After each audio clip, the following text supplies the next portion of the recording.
If not for the coming of IPOB, of Radio Biafra, all of you would have lived and died in the ignorance that Ojukwu caused a war. That's what they were writing. Britain helped them to write it. Ojukwu was a rebel, a secessionist, because we had no media. That is why they're paying Facebook billions upon billions of US dollars to stop this truth from coming out. Did Ojukwu cause any war? Gowon is alive, go and ask him. Did Ojukwu cause any war? Ojukwu went and negotiated restructuring with you in Aburi. You came back, Britain told you not to agree because Britain realized that all the component units of Britain knows that if you go back to regionalism, you will have economic growth. The country will do very well. But Britain doesn't want it. That was why they even instigated the Nzogwu coup, so-called Nzogwu coup, saying they will bring Awolowo to become the head of state. They knew what was going to happen. They wanted to truncate the economic miracle of Dr. Michael Opara. What I'm telling you are fast. Go and investigate for yourself. In the East, you had the fastest growing economy in the whole world, over 40% every year. In the West, Awolowo was performing his own miracle as well. Even in the North, Ahmadu Bello and Tafawa Balewa were doing very well. You had all those massive industries in the North. You even had Alamajiris that were employed in the North, meaningfully employed, gainfully employed. They were all doing very well. Britain said, no, for us to control these people, we need to impoverish them. Let us introduce this war. There was a coup by Nzogwu. And after that, there was the massacre of, as usual, massacre of our people in the North. Ojukwu said, I have to secure my land and my people. They said, no, let's go to Aburi to discuss it. Ojukwu went to Aburi and agreed restructuring. That's something now you're asking for. To tell you how foolish Nigerians are. They're very foolish. That same nonsense you're asking for now was discussed many years ago.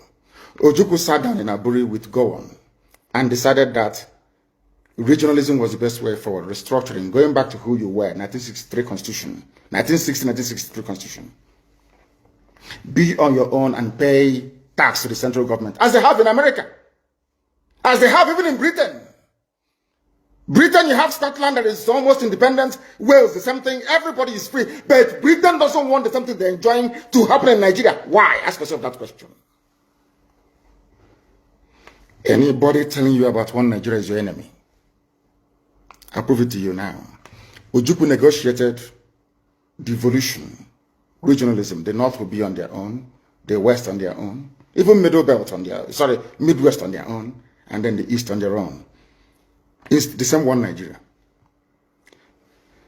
On their way to the airport, before they boarded the aircraft, a call came from Lagos, from the British High Commissioner in Lagos, to Gowon, telling Gowon not to agree, after having signed the agreement. That same Gowon you're looking at today, God kept me alive so that he can witness the destruction he will bring upon that very zoo called Nigeria. Gowon said no. Do you know all the journalists in Nigeria, none of them have ever gone to Gowon to ask him, why did you say no to Aburi? Aburi was restructuring. None of those agitating for restructuring right now has ever gone to Gowon or gone to Nigeria to say, but Ojukwu negotiated restructuring. What happened? They came back and they said no.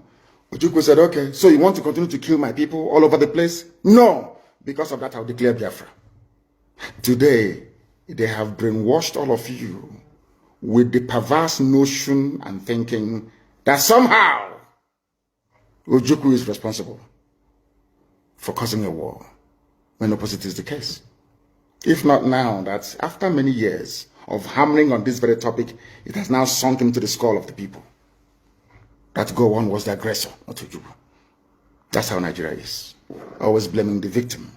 And we lost over 5 million people during that very genocidal war. They killed over 5 million Biafrans. They wanted to wipe us away from the face of this very earth.